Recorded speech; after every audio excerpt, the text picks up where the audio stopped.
tout le monde, bienvenue sur Objectif Autonomie. Aujourd'hui, petite présentation de matériel. Aujourd'hui, comme vous le voyez, on va regarder cette petite chose qui est une lampe choker que j'ai pu acquérir chez Armurerie Loisirs pour la modique somme de 39,90 €. Elle vous est proposée. Donc, on va ouvrir. C'est pas un unboxing parce que je l'ai déjà ouvert et rechargé pour vous faire le test. Donc de quoi se compose le pack? Une jolie boîte carton, garantie 3 ans. Donc qu'est-ce qu'on trouve à l'intérieur? Un câble de rechargement, déjà, un peu court, surprise, qui se présente comme ça. Une notice, bien sûr. Tac. Et cette lampe choker qui est fournie avec un petit étui. Tac.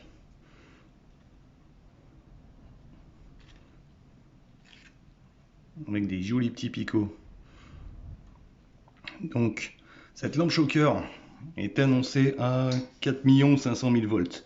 Même si ça veut tout dire et rien dire, parce que comme si vous ne le savez pas, la puissance d'un choc électrique ne se fait pas sur les volts, mais sur l'ampérage. L'ampérage n'est pas forcément marqué. Par contre, la lampe en elle-même est une lampe LED qui développe 200 lumens. J'ai pu l'essayer la nuit, c'est sympa, ça éclaire correctement à 30 mètres, avec un faisceau assez réduit, il n'est pas très large, hop, comme vous voyez. Si on le remet en arrière et on le remet, on a le mode stromboscope, qui est fait, je pense, pour éblouir quelqu'un qui vient vous embêter, plus qu'autre chose. Donc après, tout bête, pour le mode choker, au cul, on a la prise pour recharger, ainsi qu'un témoin de charge. Là, il est sur off. Pour activer le choker, on le met ici. On passe sur on. Au milieu, donc en bas, on est en mode sécurité, tout est éteint. Au milieu, on a le mode lampe, tac, et quand on le met en haut, la lampe s'éteint et on arrive sur le mode choker. Donc, on va faire un petit test, voir ce que ça donne. Regardez-moi ça. Ouais, ça fait un sacré boucan, l'air de rien, cette connerie.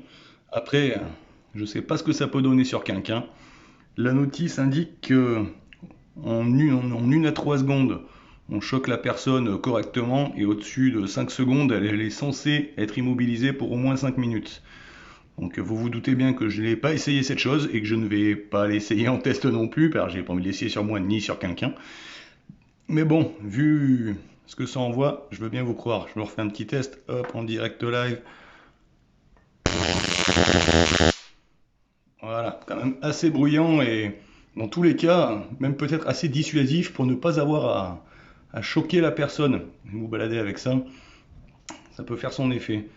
Donc voilà, après, comme vous voyez, si je le remets, hop, là il est en mode lampe, et je le remets sur le cran du bas, il est en mode verrouillage. Ça fait que même s'il est allumé au cul, on appuie sur le bouton rouge et plus rien ne se passe. Ce qui est bien pour la sécurité, ça fait une double sécurité au cas où vous la baladez dans le sac et que vous l'oubliez sur le mode on, ce qui serait quand même bête. Donc voilà, on l'éteint, et là, plus rien ne se passe. La lampe marche toujours. Et voilà, même si on le met en mode choker, il n'est pas allumé au cul, ça ne fonctionne pas non plus. Double sécurité. Donc voilà, que dire de plus? C'est une arme de catégorie D aussi, réservée aux majeurs, et qui normalement n'est pas fait pour être transporté avec soi. Comme toute de catégorie D, c'est une arme de défense pour la maison. Après, je ne sais pas ce qu'on encourt si on se balade avec ça à l'extérieur et qu'on se fait toper par les forces de police. Donc je pense que ça serait quand même pas bien sympa non plus. Mais au cas où, pour les personnes ne voulant pas style une arme à feu ou une arme à cartouche de CO2, ça peut être quand même assez sympathique, au moins déjà dans un premier temps comme bonne lampe. De deux, peut-être pour éblouir la personne. Et de trois, si on doit aller plus loin, vous voyez ce que ça peut donner. Donc voilà, je vous laisse vous faire votre avis. Et je vous dis à la prochaine pour la prochaine vidéo.